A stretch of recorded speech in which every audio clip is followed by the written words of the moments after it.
one, two, oh, one, two. Oh, one, two, oh, one, two. Break it down, break it down. Oh, one, two, oh, one, two. Break it down, break it down. Oh, one, two, oh, one, two. Break it down. And this is, I am Caitlin, or KK Nixon. and we work for a literary company called Upiri. I am responsible for creating their world and history. So I'm a narrative developer. It took me about 3 years to create the story from beginning to current. And so what we're talking about today is the writer-artist or illustrator relationship. And so how you as a writer can begin to build a world if you want to have like a Harry Potter or a Star Wars or basically any kind of series that you're looking at.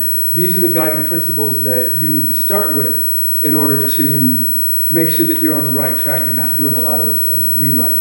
So today, the objective is, of course, the basic guidelines for writing and drawing an epic story. And so we want to start with the word epic. Does anyone know what epic means? Kind of amazing.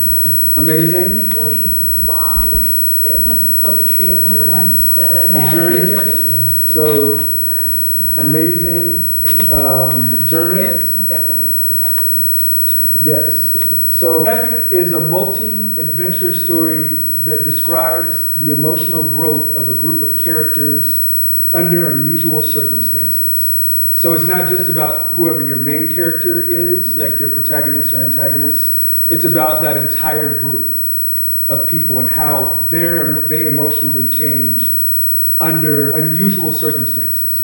So what are some of your favorite epic stories? Lord of the Rings. I think of Buffy, the Vampire Slayer. That's definitely an epic story. We definitely get to see a lot of the different aspects of her and the Scooby Gang, as they're called. Star Wars, Yep. another epic story. What we start with when we want to do any kind of story, but in particular an epic story that's necessary, is theme. The best themes are one word. So if you had to come up with one word for Lord of the Rings in order to describe the overall central idea or theme, what would you come up with? Is evil at the bottom. Okay, good versus evil. Okay, so yes, and the great thing about this is that there's no wrong answer. The hardest thing is to pick one. Because every decision that you make about the story from here on out has to be centered around this theme. That's the first check that you're going to make at every step. From character that you select for protagonist and antagonist to what obstacles they face. If determination is the theme, then it has to fit into that theme, which determination, you can pretty much fit that into anything. But this is your first check for all steps of the story. So when you think about that, I think, what is the writer's purpose for the story? I'm a big believer in, we have a calling as writers. There's some message that we want to communicate to other people, the importance of something, either it's something in our lives that we want to communicate to others, or it's something that we need to reflect on ourselves, a bit of information to pass on. So your purpose needs to be personal, it needs to be important, and it needs to be clear. So those are the four things that when you determine the purpose of your story, that's how you connect it to others. So when you have a story, it has a theme, and then you have your message, and then you have an expectation of how this story is going to impact your audience. So in order to create an effective expectation, you need three things. It needs to be based on your purpose. It needs to be a measurable result, so you should be able to measure as you go through the story how you're progressing. And then the result at the end, that's the whole ... but of course.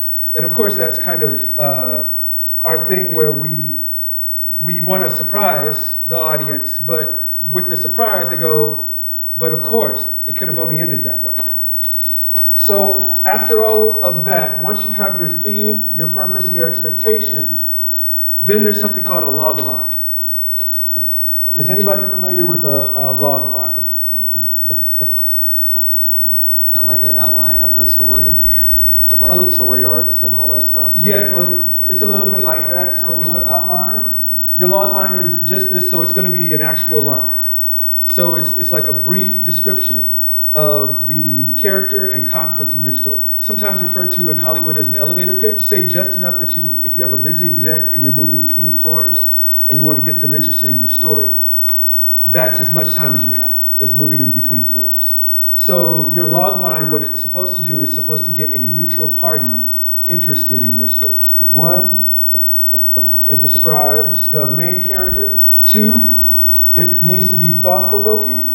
1 sentence, 11 words, that's all you get. You're really looking for the best words to communicate these large ideas at the very beginning in order to draw interest. If you can do those 3 things, you can get to have a further conversation with whomever it is about your story. Epic, theme, purpose, expectation, log line, and now Caitlin is going to talk to us about how you execute as an illustrator. Our overarching theme for our comic, Upyri as a whole, is redemption, but all of our characters go through their own form of that redemption. So the character that I'm going to illustrate for you guys today is our character Delilah. So she actually got transformed into a vampire under circumstances completely out of her control. The purpose for today is to let go of the past. So we're going to be illustrating some points that are kind of bring that up.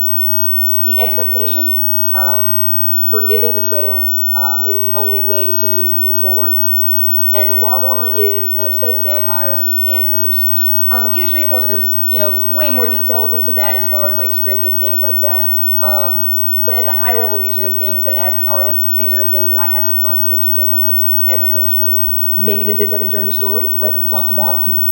Where she's going, there's like maybe there's like a mansion or something on a hill, and there's like a little road down here, it comes out. It's really small, it's really big down here. And maybe she is, maybe we see her in the foreground right here. So she's standing here. So we have our setup where intense scene, something's going on. We have our main character leading into sort of foreboding area. Not really sure what's going on yet, but we do know that there's this sort of journey that's happening. Balcony, and maybe there's a guy up here. Watching her walk up. Still setting up the scene a little bit. I want to introduce who this dark, mysterious person is. Whoever that mysterious person is, at least they were kind enough to open the door for her. Let her in. And then from there, maybe we do a tighter shot. Zoom in a little bit to where we actually see who this person is. Maybe it's Grizzly. Maybe it's a grizzly dude. So he's in there, door frame. He's looking back. What do you want? So maybe we keep the shot still tight on her, because we're having a very personal conversation between them. So maybe we want to keep the shot where it's just nice and tight, just on the 2 of them. Maybe he sort of gives a little enlightenment on her, kind of enlightens her to that idea of, okay, maybe I am doing too much when it comes to this revenge. Maybe I need to back up a little bit. And for that, I want to sort of point out purposely that this is sort of a big point. So I'm actually going to zoom in even closer, actually. It's like an over-the-shoulder shot from him. Then we have Delilah, and maybe in this, she's almost removing herself from the conversation, and I want to emphasize that by drawing her just a little bit smaller, whereas normally she would be drawn, more of an equal size with him, but just to sort of push that feeling. And then from there, maybe at the end of the entire conversation, she seems more confident, more in charge of the situation. And then the house itself. Happy now, yay. But yeah, these are just some ideas and concepts when it comes to sizing, panel sizing, even camera arrangements. If you guys start paying attention to movies, you'll notice, in movies when things are really intense, the camera kind of may come in really close and things like that. And it just sort of helps add to that feeling, that intensity, even things when happy, when things are really happy and going on, camera usually is way out, lots of big colors, bright things, kind of gets you in the mood, puts you the same thing.